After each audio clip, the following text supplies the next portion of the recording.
Welcome to Kenton's videos. Enjoy the video. You start by cutting power. Turn the bathroom circuit breaker off and test the switch with a non-contact tester. You want absolute certainty the circuit is dead before touching wires. Once confirmed, remove the cover plate and loosen the mounting screws.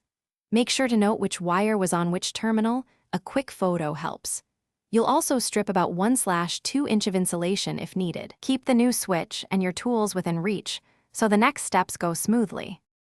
With the switch free, you'll detach the wires one at a time so you don't mix them up. Use your photo reference as you go. You reattach the hot and load wires to the matching terminals on the new switch, tightening screws firmly to avoid loose connections that cause arcing. Make sure the ground is attached to the green screw. Add a pigtail if the box has multiple grounds. Once wired, gently fold the wires back into the box, keeping bends smooth and avoiding pinching the insulation.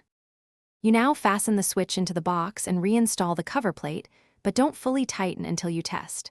Turn the breaker back on and operate the switch. You should see steady light operation without buzzing or flicker.